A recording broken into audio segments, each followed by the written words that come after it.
Hola, ¿cómo estás? Hoy quiero platicarte de otro de los temas que me interesa compartirte, que generemos conversación, diálogo. Recuerda que puedes generar acá comentarios y podemos seguir la charla. Pues hoy quiero platicarte de cómo protegerte legalmente o qué tienes que saber jurídicamente si quieres defenderte de la violencia. En este caso particular de la violencia en contra de las mujeres. Para eso, primero va a ser importante que sepas qué es la violencia. Vamos a conceptualizarla. Y de ahí vamos a conocer cuáles son esas diferentes formas de violencia, las modalidades, para así conocer cuáles son las normas que te protegen en contra de ella y qué son las medidas de protección y cómo es que puedes justamente defenderte de ella.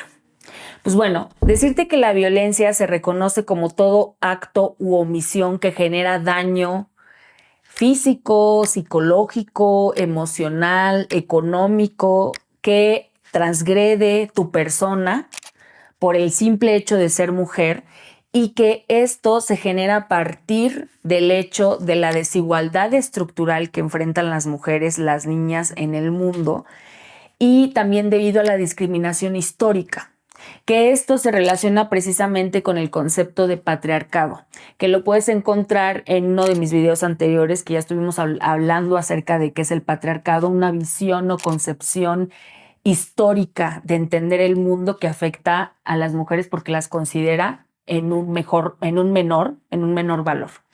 Pues bueno, a partir de esa concepción de ver el mundo, es como hay formas en las que nos recuerdan que somos inferiores, ¿sí? Y eso es una de ellas, la violencia. Existen diferentes formas y estas están contempladas en la normativa, que enseguida te voy a decir cuáles son esas leyes que tienes que conocer. Pues bueno, ¿cuáles son esas formas de violencia?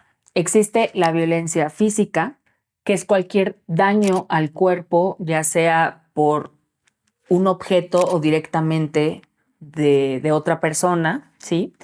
Existe la violencia psicológica, que genera un daño emocional que incluso afecta en el reconocimiento, autoestima, en la autoapreciación de las mujeres y que esta yo la veo bien común en los casos que se me presentan o que me llegan a pedir alguna asesoría. Siempre hay un componente de violencia psicológica, por ejemplo, la manipulación. Un componente que yo veo mucho en los casos que se me presentan y que yo lo he citado en los escritos, le hago ver a la jueza o al juez de lo que está sucediendo, es el gaslighting. Es cuando te hace pensar la otra persona que no estás percibiendo la realidad, que estás loca.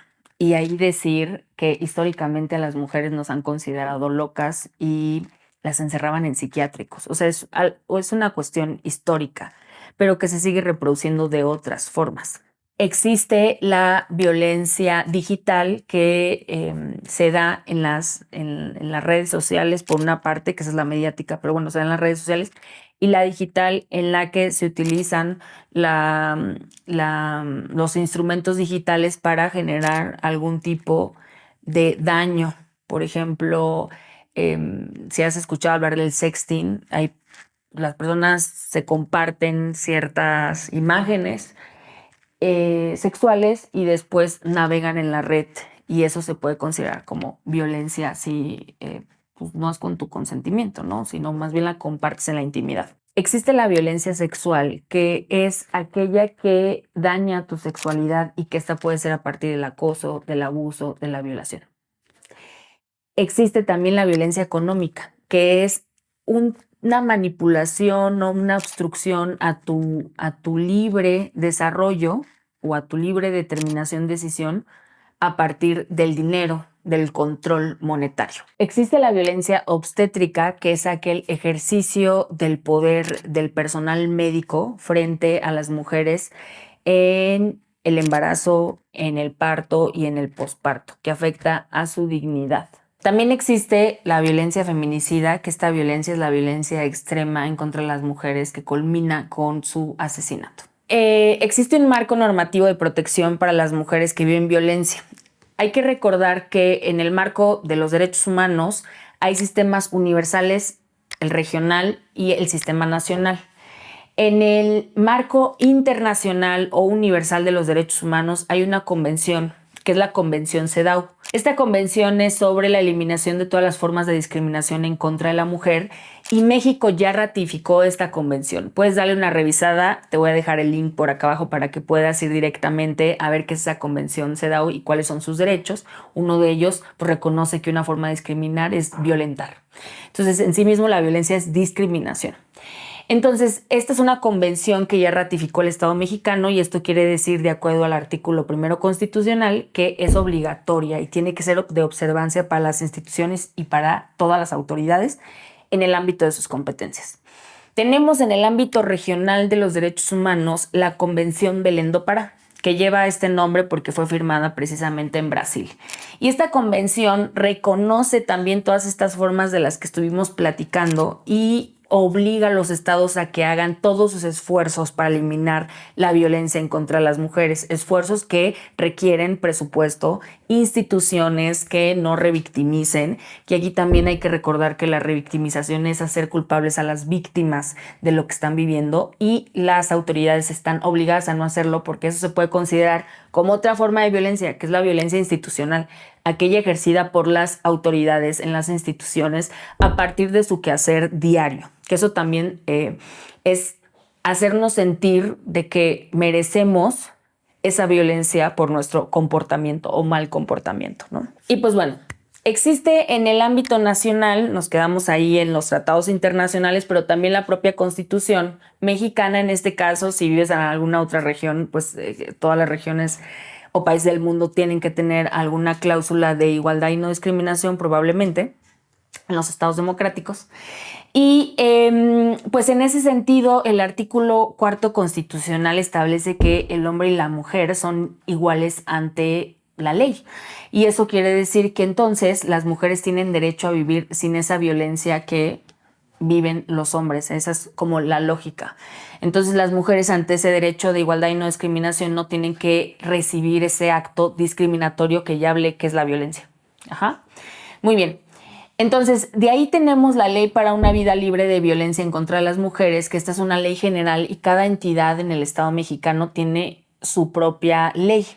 Estas leyes disponen algo bien importante que quiero hablarte aquí, quiero enfatizar como abogada, que es que hay medidas de protección. Estas medidas de protección son que las autoridades, en este caso juezas, jueces en el país, tienen que detener la violencia que puedas estar viviendo.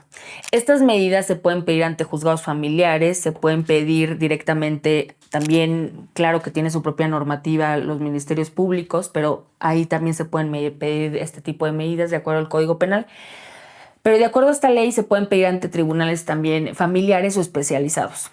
Aquellos que inmediatamente tú relatando los hechos y de una apreciación somera o general prima facie, es decir, de una primera vista, tienen que determinar si hay actos de violencia y cesarlos, que puede ser que haya vigilancia en tu domicilio, que haya una patrulla o policías que estén a tu cuidado. A veces difícilmente se pueden ejecutar, hay que tener ahí siempre pues, la asesoría de una abogada que te pueda estar acompañando con esta perspectiva de mujeres o de género. Tenemos también otro tipo de medidas, por ejemplo, que es que tú entres al domicilio donde estás viviendo y salga tu agresor, que es un depósito de personas. Y por mencionar algunos ejemplos. Pero también, por ejemplo, en el ámbito laboral tienen los tribunales laborales si hay algún tipo de acoso, hostigamiento o violencia sexual. Y esos son algunos de los mecanismos que se pueden activar. Y ya conoces ahora cuál es la normativa, porque hay una normativa muy amplia. Aquí te mencioné algunos ejemplos que lo que hacen es buscar la garantía de un derecho, que es el derecho a vivir libres de violencia. Pues muy bien, espero haya sido de tu interés y pues que sigamos en la conversación y nos vemos en la próxima.